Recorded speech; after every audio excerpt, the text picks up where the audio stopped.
কাঁচা আমের আমসত্ত্ব বানিয়েছি বন্ধুরা একদিনের মধ্যেই। আর চলুন দেখা যাক আমি কিভাবে আমসত্ত্বটি বানিয়েছি। আসসালামু আলাইকুম এভরিওয়ান, তানিয়া কুকিং ব্লগস থেকে সবাইকে জানাচ্ছি সুস্বাগতম। আজকে না অল্প পরিমাণে আম দিয়েই তোমাদেরকে দেখাবো যে কিভাবে আমসত্ত্ব বানাতে হয়। আর আমি একবারে যেভাবে আমসত্ত্ব বানাবো পারফেক্ট ভাবে তোমাদেরও হবে। আর এরকম করে আমসত্ত্ব বানিয়ে কিন্তু অনেক মজার। এখানে আমি কোনো রকম কোনো কিছু ইউজ করব না। চলো দেখা যাক কিভাবে আমি আমসত্ত্ব বানাই। আর এখানে প্রথমত আমগুলোকে আমি ছিলে নিয়েছি, আর আমি বেশি না অল্প পরিমাণেই আম নিয়েছি। তারপর সেটাকে ভালো করে ধুয়ে সেটাকে সিদ্ধ করে নিয়েছি। আপনারা চাইলে এগুলা যে কষ বা যেটা আটি থাকে সেটা ফেলে দিতে পারেন, কিন্তু আমার কাছে মনে হয়েছিল যে সামান্য পরিমাণে একটু কিছু থাকলে ভালো হয়। আপনারা একবারে ব্লেন্ডারে ব্লেন্ড করে নিতে পারেন, বা সিদ্ধ হয়ে গেলে এটা কিন্তু ডাল ঘুটনি দিয়েও ঘুরতে পারেন। এখন এখানে একটু চিনি দিয়ে দিচ্ছি, লবণ দিয়ে দিচ্ছি স্বাদ মতো। এখানে আমি 3 চামচ পরিমাণে চিনি দিয়েছি। আপনারা এখানে কম বেশি করতে পারেন স্বাদটা, কারণ আমার এখানে যে আমটা দেওয়া হয়েছে সেই আমটা কিন্তু হালকা টক ছিল, সেজন্য একটু মিষ্টি দিয়েছি। টক ঝাল মিষ্টি এক কথায়।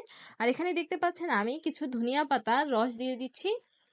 আর সামান্য 2 চিমটি পরিমাণে এখানে দেওয়া হয়েছে কালার ফুড, সবুজ কালার গ্রিন কালার ফুড দিয়েছি। তারপর এই অনবরত নাড়তে হবে। আর এখানে আপনারা ইচ্ছা করলে মরিচটাকে ভেজে গুঁড়া করে এখানে দিতে পারেন, কিন্তু আমি মরিচের গুঁড়াটা না সবার শেষে দিয়েছি। আর এখন এভাবে করেই হয়ে গেছে ওটা আমার। আর এদিকে প্লেটের মধ্যে একটু সয়াবিন তেল দিয়ে দিচ্ছি। তেলটা ভালো করে প্লেটের মধ্যে মাখিয়ে নিব। মাখানো হয়ে গেলে আমি কি করি চলুন দেখা যাক। মাখানো হয়ে গেলে কিন্তু এখানে আমি আমসত্ত্বটা ঢেলে দিব, কিন্তু আমার এখানে আমি বলেছিলাম আমি মরিচ না দিতেই এখানে দিয়ে দিয়েছি। তারপর কি করছে আবার এগুলো তুলছে, তারপর তুলে আবার মরিচ বাটাটা দিয়ে দিয়েছিলাম। আর চলুন দেখা যাক আমি এখানে কিভাবে কি করেছি। আর এরকম করে মোটা ভাবেই দিবেন, মোটাও না পাতলাও না, ঠিক একই ভাবে করে দিবেন। দিলে দেখবেন যে রোদে দেওয়ার পরে একদিনের মধ্যে শুকিয়ে যাবে। যে এখন রোদের তাপমাত্রা হয়েছে সেই জন্য আমার একদিন লাগছে। তারপর দিন আমি আবার দিয়েছিলাম, আর এটা একদিন লাগার পরে আরেকদিন অর্ধেক সময় লাগছিল।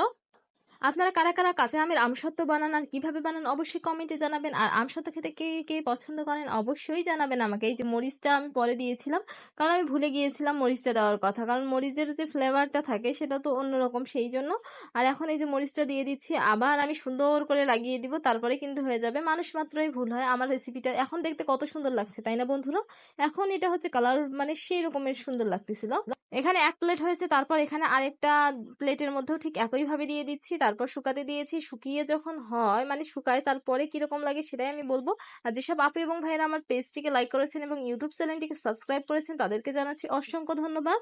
আর এই যে এখন এটা প্রায় হয়ে গেছে, ভালো করে ট্যাপ ট্যাপ করে দিচ্ছি। আপনারা ইচ্ছা করলে যে আটিগুলো আমি নিয়েছি এগুলো নাও নিতে পারেন, একবারে ব্লেন্ড করে নিতে পারেন। এখন 2টা প্লেটেই এরকম হয়েছে। আর ছাদের মধ্যে কিন্তু শুকাতে দিয়েছি, আর শুকানোটা দেখাচ্ছি না এখন। আর আপনাদের কাছে কেমন লাগছে? আর এই যে শুকানোর পরে এরকম হয়েছে, দেখতে পাচ্ছেন কিরকম করে দিয়েছি, তবু কতটা পাতলা হয়েছে। আপনারা ইচ্ছা করলে এর থেকেও একটু মোটা করে দিতে পারেন, কারণ মোটা হলে কি একটু মোটা আমসত্ত্ব হয়ে যাবে। আর সব শেষে আমসত্ত্বটা কিন্তু এইরকম হয়েছে। একটা চাকুর সাহায্যে কেটে নিয়েছিলাম। সবাই ভালো থাকবেন, সুস্থ থাকবেন। আসসালামু আলাইকুম, আল্লাহ হাফেজ।